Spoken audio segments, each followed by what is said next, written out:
Hi folks, so this is a little awkward, but it is Monday morning and I'm feeling really bad, like I'm getting sick or something like that. So I'm canceling class for today, but I do have something I want y'all to do.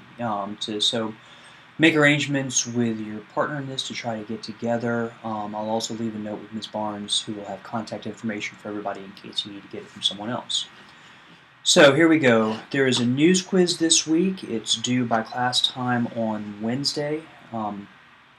It's already loaded up in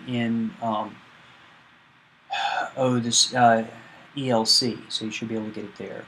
Remember that your feature story is due next Wednesday, November 6th. Do get in touch with me if you've got any problems with it. I'll be happy to help you work through them in advance.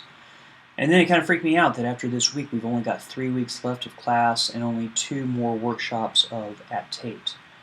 One thing I want you to shoot me an email about. We're scheduled to do a segment on video editing next week and then talk about layout. And I've been going through in my mind whether or what really makes sense, because we haven't done any video with the reporting class, so I'm not sure that there's a whole lot we're going to be able to do there. And also, I'm wondering, I think I mentioned this in class before, about the utility of us continuing to teach print layout, just given the jobs that y'all are likely to have. So I am thinking about replacing one or the other of these things with a heavy emphasis on social media, web content creation, search engine optimization, stuff like that. That would allow you all to do some work about your portfolios, but also think about sort of the more advanced use of social media for careers.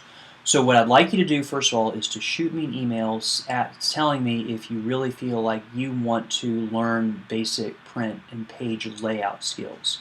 Happy to focus on that or spend a little bit more time on it, but you tell me what you want me to do. This week we're going to be working on audio editing and presentation, and unfortunately it looks like you're going to be doing most of this on your own. So here's my very quick lecture on this. I don't know how many of you all are NPR junkies or listen to programs like This American Life or the stuff that NPR produces from news or American public media shows or this, that, or the other. But it's actually a very valuable form, as you may discover if you're driving in your car or doing other things.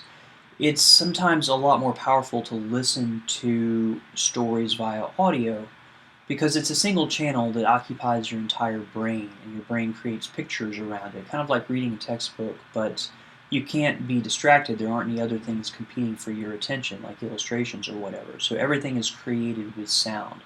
So it's an incredibly powerful medium. What we're going to do ultimately is to create a little audio story here using Audacity and the tools that Professor Johnson talks about in videos that I hope you watched over the weekend. But there are 3 basic things that an audio project needs. The first, of course, is the sound from whoever you are reporting with. Excuse me. So that's going to be your subject or multiple subjects if you're doing a bigger feature story. You won't be for this. The other is looking for natural sound or environmental sound, which is kind of like B-roll. It's audio that you can capture that will help tell the story in different ways. And then the third part is it's voiceovers. It is the parts that you tell to help the listener really understand what's going on in the story. So each of these pieces is called a sound bite or a bite when you put them together. And what I want you to think about is getting sound in a bunch of different ways, in all these different ways. Recording it just using your phone, that's fine, or your recorder if you happen to have one. And then transferring those files, those audio files, onto your computer and then slicing them up into sound bites, into clips. So what you're going to do is then create a story. And when you do that for this, you basically have to create a list of the clips that you have. And that list needs to include the following things. The type is it primary sound? Is it environmental sound? Is it a voiceover?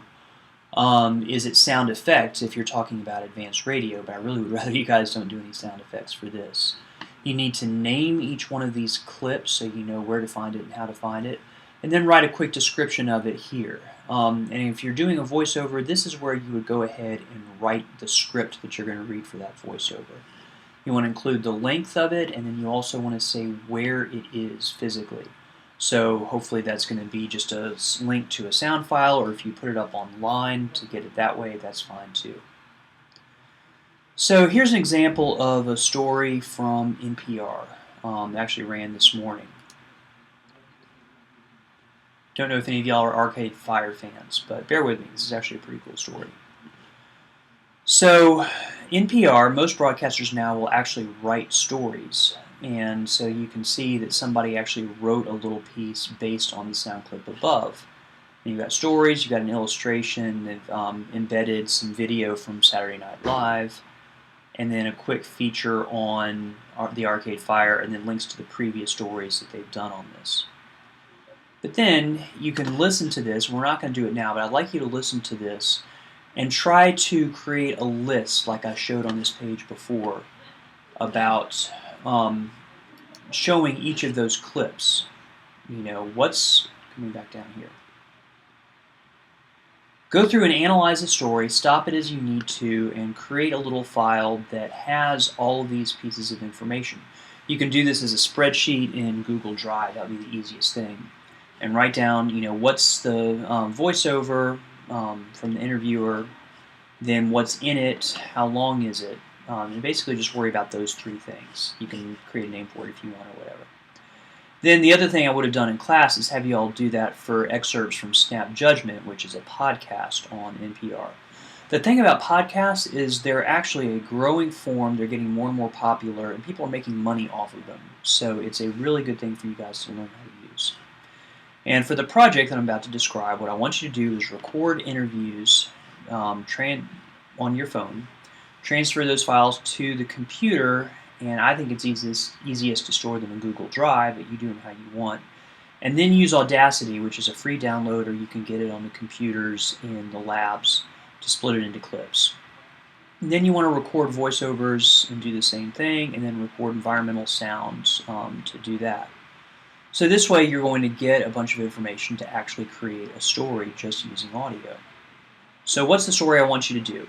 If you remember from the first day of class, I asked each one of you when we were doing those going around the rooms and doing interviews, something about some subject that you were passionate about, something that you really cared about, knew a lot about, and enjoyed talking about. So, Sky said feminism, Jessica Bain said movies, Brittany said education advocacy, Deja said love and interpersonal communication, Ben said sports, Helen said reading and books, David said photography, Jesse Norton said mock trial, Heather said her nieces, Jess Charmley said food, and I gotta confess for Corey, I couldn't read what you told me just because I couldn't read my own handwriting after 2 months, so you're gonna have to remember what you wrote yourself or pick something else. And then Lauren said horror movies, so all power to her. I guess this is her season right now. Anyway, what I'm going to ask you all to do is to basically create a short profile of each other in pairs, focusing on the topics that you said you cared about. Or if you want to pick another topic, that's fine too, but something like this. So here are the pairings. Sky and Brittany, Jessica B. and Lauren, Deja and Heather, David and Ben, Helen and Jess, Jesse and Corey. So what I want you all to do is to interview each other about your topic or passion or area of curiosity. And specifically, I want you to ask your interview subject to explain one particular experience or something that happened. If one of you were doing this with me, then my passion or topic or whatever would be running, and I would probably tell you about my experience last summer when I was diagnosed with an injury, and how I've struggled to get past that injury and make myself stronger and what I've learned from it. So essentially you're writing a story about someone else's experience. So you need to interview them and record that. You need to get a quick mugshot to use to illustrate your story. And I want you to compose a radio style story about that. Hopefully you'll be able to get some natural sound that relates to whatever this is about. You know, David said photography, I think, so maybe you record him, you know, just get some air of him shooting and focusing and maybe describing what he's doing. Or you can find stuff from horror movies or whatever, and actually I don't mind if you record it using YouTube or whatever. So then you need to work out your shot list, first of all. Script your voiceovers, write those voiceovers down, make a list of the natural sound you'd need, and I'm hopeful that you would be able to record those voiceovers now. So then split the clips on your own time and we'll finish them next week in class. As I said, I would use Google Docs or Google Drive to keep your MP3 files so that you can edit them on different computers and keep all of your clips together and then keep your final voiceover, excuse me. And the final product should be 2 to 4 minutes. So that is it for class today. What I'd like you to do is arrange to get together with your partner and do your interviews, hopefully today. And remember the news quiz and your feature stories, and we will be back in class to do the thing tomorrow. Again, I'm really sorry about this. I've actually never had to cancel class because I got sick before, but it happens to all of us. So do get in touch if you have any questions. You should be able to get in touch with each other using Google+. That would be the easiest thing if you don't happen to have phone numbers or email addresses. But if you're having trouble, you can email me, and I will get back to you either later today or tonight. So, as always, ask if you have any questions, and I will see you in class on Wednesday.